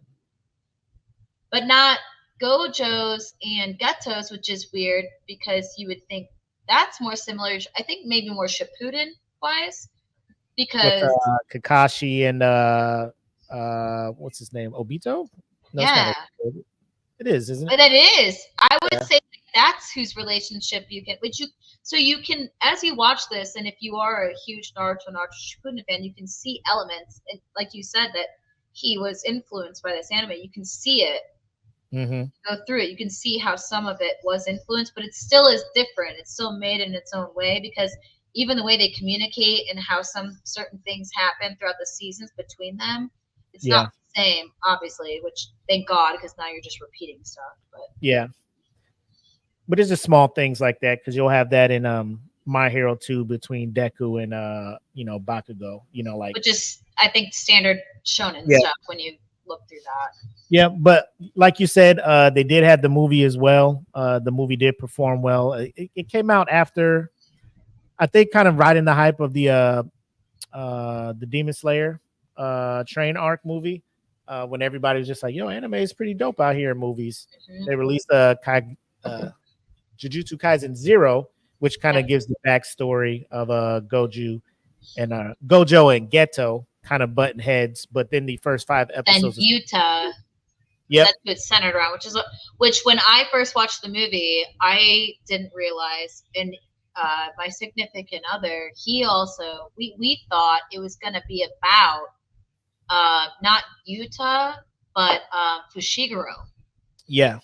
And then when we watched it, we realized it was about this whole different person. They even showed up. Yeah. Yeah. Which we were like, who the fuck? Who is this? Same. Yeah, didn't understand how important he is, but for people who want to watch this, everything's important. It means something. They all matter. They will happen. They introduced them for a reason. Like anytime somebody's brought in this show, you're just like, they're either about to do something now or they're going to show up later on. Exactly. Which I did like his character. Originally, when I watched the movie, I was kind of like, this guy's annoying. He's so whiny. Yeah, and then even like the thing that he had with the cursed spirit, I was like, that's weird. I guess. Right. It was still a good movie, but I just still like wasn't convinced on who it was surrounding. Yep. But then as the movie went on, I was like, okay, this is a really good movie. And now watching season 2, I'm like, okay, this is all right, full circle. So yeah, I know we could probably sit here and talk about this show. Like, again, here we try not to do too much, give away too much about it because we do want people to check in and for themselves. Yeah, please edit it. I'm sorry. I don't think you, because what you talked about, oh buddy, like. In the beginning, yeah, because he didn't really. Just so everyone knows, he didn't really die. It was like a thing. It's like episode 5 or 4 of season 1. Like, it's not like, obviously, like, otherwise it'd be the credit. dude's alive. Yeah, like it's not a spoiler. It's more so it was just a thing where you're like, oh shit. But so normally we would roll from here, or I do this before we leave. So we talked about the anime, all of that stuff. Talked about the manga. Top 3 characters for you from JJK. What you got? Oh, dude, I'm gonna say Nobara for sure. Toto, and like I said, I like Maki. You know what? I ask people this. Not a whole lot of people take Yuji. You know that? More people say Sukuna than Yuji. I can see that. I understand why. Uh-huh. Season 2 made me think differently. But also, I'm not kidding. When I say also when I saw it, I'm like, damn, dude, but still, like, this is crazy. This is such a good antagonist. Like, this is such a good freaking, like, they did The so dynamic. good Right. with making you like him and just going into this. Dude, this writer. But to go with like my top three, I talk about Maki. It is a toss up between Maki and Inumaki, which is he only can speak in sushi ingredients. Because I personally think this dude's power is insane. Like I think it's so underrated when he does really master it and he is able to, dude. Yeah. I just really like him. I like his character style. I like the whole concept behind him. I think it's great. I love Maki's like whole thing, dude. I don't know. I've always been that person where like I'm either like for the main character and then like some others, but this is the first show I've ever liked other characters more than, and even more other characters than even the other. Like a lot of people will say Megumi, like they love Megumi, like Steven loves Megumi. Right. Nobara is always a favorite of a lot of people's, but I don't know. It's the first show I'm like, yeah, I mean the main character is good. I love Yuji, but I don't know. I just love these other ones, and I want more screen time for these other ones. Yep. Agreed. I would say like it changed season to season for me. Season 1, I was a big Nobara, and she's still up there. I like Nobara, Megumi for sure. And then there was something about Gojo. Like Gojo's your typical like he's the overpowered, like he's the dude that comes through, saves everybody when shit hits the fan, right? There's something about just a character that's already there. And I have to add my 2 cents into like anime. I want an anime where there is a female character that is just also already there. And that's who it's surrounded at. There's never, I can't remember an anime, unless it's if you look back in the 90s, early 2000s, where the main character is a female and she's already powered up or going through a character development. Or they would just show up like later in the anime. Because I think the only one I could like off top is like Black Clover. There was I don't watch Black Clover, which we've had discussions. Yeah. And I told you like I watched it, but it was like a job because like I would just come home and be like, let's go, and I canceled it. I'm not. There's this one. There's this one. It is on my list of like just try it again. I'll get there eventually. I just gotta mentally prepare myself. Jackie, you just gotta play it in dub and then just like do other stuff, like do homework, read or something, and then like when fights start, you turn and look. I listened to both the sub and dub to see if it was better, and it just there, bro. Asta. I get it because the whole character concept is he's supposed to be loud and obnoxious. I get it. I will say this. Naruto was like that too, and Naruto his voice was not that. Like, like I'm just like, man, Naruto does have a kind of whiny quality to his voice. Asta was just word one out of this motherfucker's mouth. Yeah. Like 4 episodes for me, I couldn't do it, man. I stopped, and everyone's like, I switched to dub. I'm just like, he's loud in dub too. So all right. So, but that's how he's written. It says it in the manga. Like that's how he's so I get it. I do understand, and that's what when I go back and I decide to watch it, it's like I was talking about how people will only watch it week by week if they really care about it, and then there's people who will just wait until they just, I'm that person with that anime. Like I'm gonna wait until I finally can commit myself, and then I'll watch it. I tell you what, like I started. Black Clover was out. I'm trying to watch it week to week. I got to about like episode 12, stopped, checked in a few months later. I was like, oh, there's like 10 episodes for me to try to catch up on. Couldn't watch all 10 at once. So I ended up having a backlog based on the fact that plus other anime were coming out during it. And I'm just like, this is way better to watch than this one. So again, but there's just, I forget her name, but she comes like later in the season. So it's not like Gojo who shows up season 1 and takes out Jogo like just fucking ridiculously easy. You know, Yeah. like my man calls up his expansion, like, "Oh, I Just got him," and Sits on Gojo, top of Yuji like he's a fucking step stool. yeah, and then Gojo's just like, "Oh, that's a cute expansion. Watch this shit, fucking bow," and then Yeah. fucking Boom. yeah, carrying his head later. 2 seconds later, he's Yeah. carrying his like, God damn, like, yo, this man is off the fucking chain. So it's just good to see that. And then I think that what comes with that, without giving too much away, is like then they'll come into scenarios in season 2 where Gojo is just put in a position where it's just like, damn, is he gonna get out of this shit? So then you start seeing it ups the ante a bit, because at first you're just like, Gojo's the guy who's just gonna come and save everybody, but then he gets put in a situation like, well, who's gonna come and save Gojo then? So I think what Gojo, what helps though that the creator did well is that even though Gojo is the strongest, he's actually not the most liked. yeah, And that helps with him not being a what's the word that a Mary Jane character. yep, It helps him, even though he's got all these powers and he's the strongest, he's not liked, and he has a soft spot for people, which yep, can hinder him, and that's what can make him more liked because of that. yeah. I see that 100%. I do know that you want to talk about future anime, so we don't have to go in Oh, detail. yeah. But I will tell you. No. That's our next section, which is called "Put This on Your Radar." So, usually that's Kenpachi, but since you're the guest tonight, I'll let you put some people onto some anime they may or may not know about.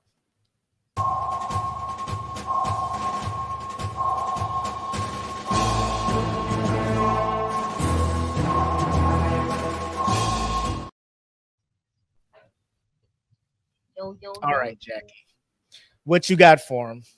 So there is some anime that I have on my radar to watch. There's some anime that I have been watching that's newer that I think some people have been watching, not watching. Some things I do want to talk about that I think some people have been watching is what you talked about, which is Mashal. Ooh. I will forever. We won't have to go into detail. I'm just gonna put it on there. Other things, if you haven't read the manhwa, I think it's manhwa, Solo Leveling, Kaiju number 8. Dude, first of all, the opening and the ending. And the ending. Okay, there you go. Okay. The anime is sick. Other things, I don't know if anyone's ever watched this. This is an older anime. It's called Punchline. It is. I'm not even gonna say what it is because a person that got me to watch Punchline did not tell me what it was about. They didn't even give me anything. They just said, watch it. I watched the first episode. I messaged them and I said, what do you have me watching right now? Because you're going to immediately think it's a harem. And he's like, listen, just keep watching. I kept watching to episode 4, 5, and I was like, wait, what's going on? And it changed my perspective of the anime, and it's only 12 episodes, and it was really good. Really, really good. It's like, if you ever watched Erased, where Erased is kind of a mystery, and you don't know what's going to happen kind of thing. It's kind of like that, where you don't know what's going on until, like, the end kind of thing. Other ones that are, like, out that I don't think a lot of people watch, but they're on my radar to watch is the Delicious in Dungeon. It's the one where it's on Netflix, and it's a dude that like kills freaking demons and eats them and tells them how delicious they are. I definitely like that on my list to watch, and I heard it's like absolutely amazing.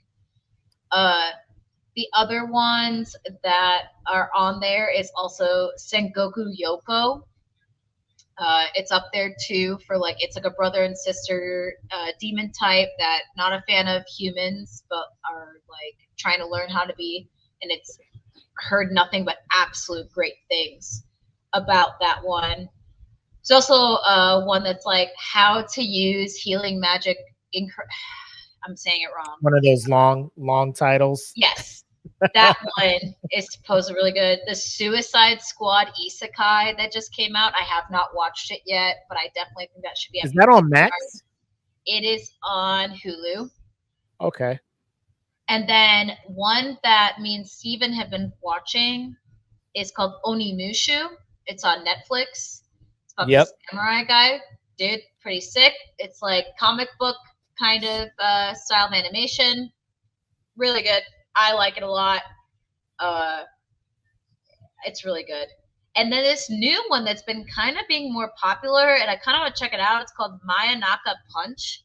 It's about a bunch of females, and apparently some of them have strong powers. I have not watched it yet, but I watched a clip of it, and this one chick got thrown, just tossed into a wall by another chick. Dude, looks pretty sick. I will talk about Free Run. If you have not watched Free Run yet, I don't know what you're doing. So many people are talking shit on. I have friends of mine that are like, "This is lame." Well, I'm sorry that Jujutsu Kaisen and Demon Slayer and all these other ones that are action packed constantly have like made you think there can't possibly be an anime to just be chill, but also have like these great. It's just a great story. So, yeah. Goodness. I think those are the biggest things. I would say, like, if you had to watch, we looked at the next season. The next season looks a lot. It kind of looks lame. I think fall looks like it's going to bring some interesting titles that I watched on Crunchyroll.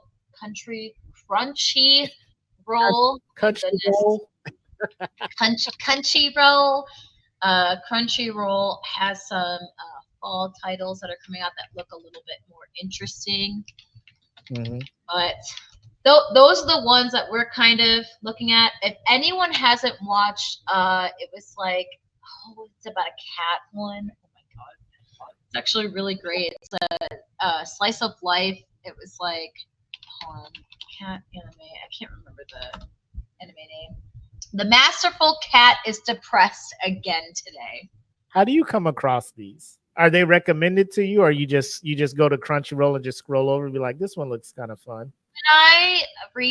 When I'm watching anime and I finish one, I'm like, all right, what else is out there? And then I look up some title and I'll look up some Reddit stuff and feel like you should watch this. And then I try it. I'm like, this is a huge slice of life. It's different. The master cat is depressed again today. Is about a cat that's literally like 8 feet tall.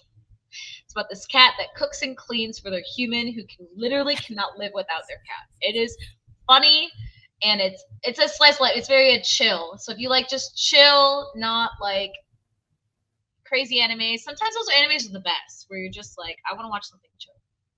So if I had to tell anyone to watch those are the ones I would say to try checking. That's what I thought. At the top, I would say Kaiju number 8 for sure. Oh yeah, Kaiju number 8 is.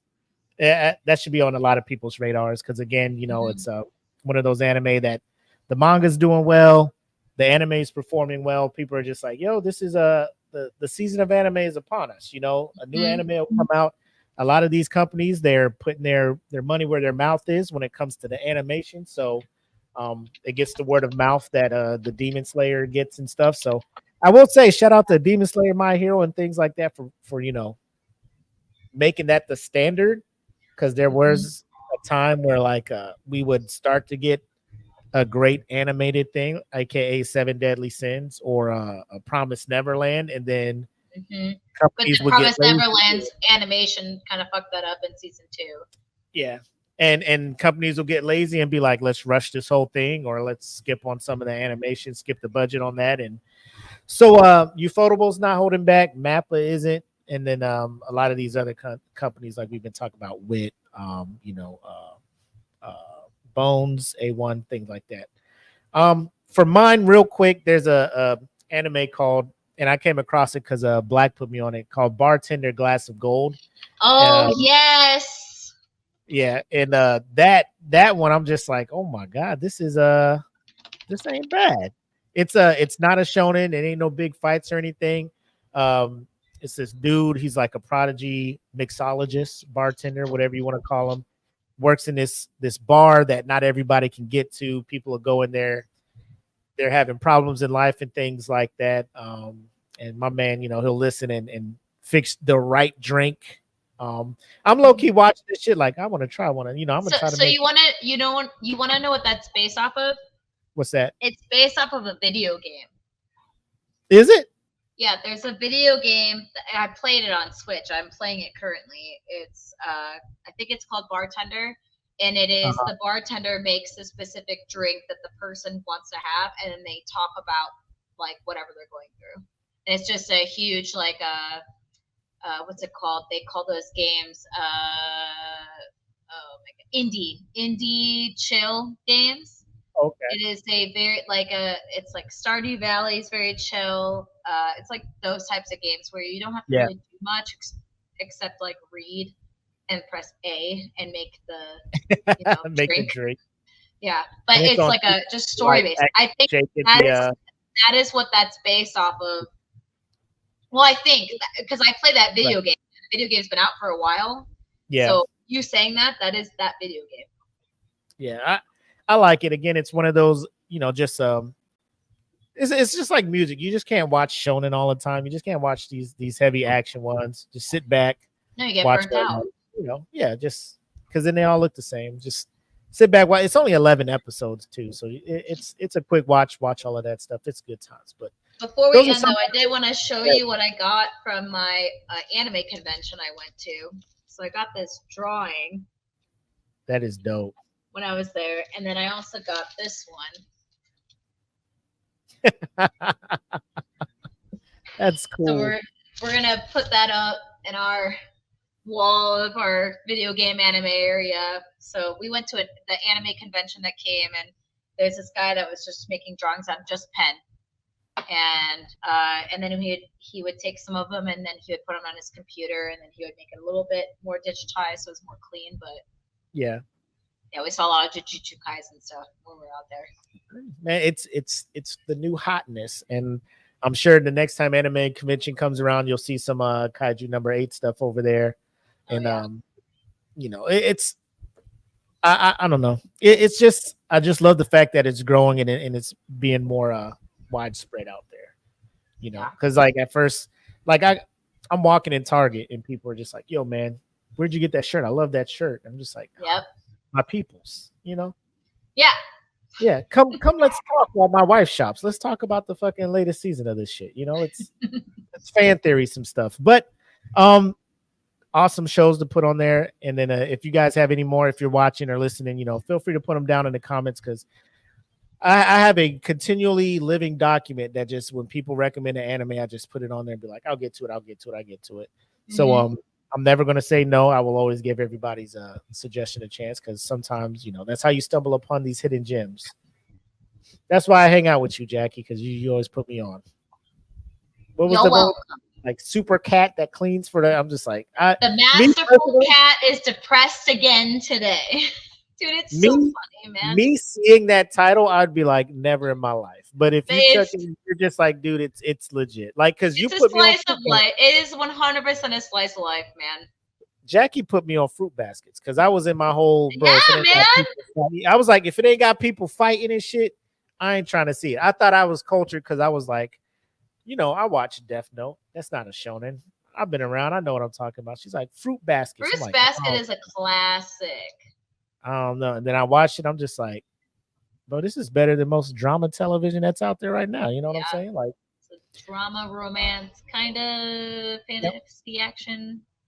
It was. I will say this. If you are a heavy shonen person, like it'll take a while, because you'll have that itch. Like, bro, nobody fighting around here? I don't like it. But you have to have the love for the game in order to really enjoy. Yes. But that is all we have for as far as putting people onto newer ones. We'll get back to our regularly scheduled programming, and then we will give you guys some parting shots, and we'll be done.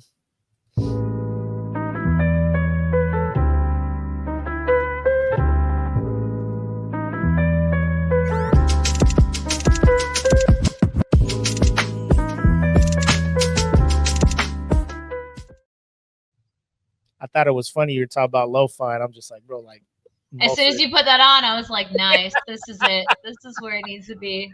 But yeah, so episode 3 of Eat the Cake Anime, JJK, review.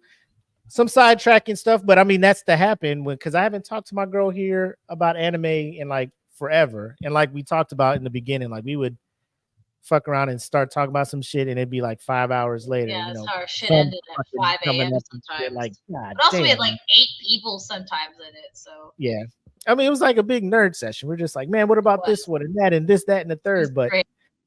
it was so good having you on. I know you. Where we at? 50. I mean, when we log off, we can chop it up because I need to get your thoughts on your reaction, and we'll probably do this when everybody can jump on. Like, I just want to get everybody's reaction. Yeah. That final episode of this past season of Demon Slayer, because Mm-hmm. a lot of people were upset. Oh, this is so slow. It's grinding. And then that last episode drops. Everybody's fucking back on board and shit now. You know what I'm saying? It's We'll talk about it. Yeah. But as always, thank you guys for tuning in, and I want to say thank you to you, Jackie, for giving us some of your time. I know your time is precious. Busy person over there, settling in, getting your house set up and everything, but taking time to come kick it with the homie and talk about some anime. I really do appreciate it. Oh, dude, thank you so much for messaging me and asking me to do this. I was so excited. So this was awesome. Thank you so much. Too easy. We'll have to do it again. 100%. So not sure what we're going to talk about next week. So I'll probably hit you up, see if you have any suggestions and when you'd be free again. If you want to come back on and all that good stuff. And as always, just stop complaining and just enjoy the anime. Till next time. Enjoy. Peace.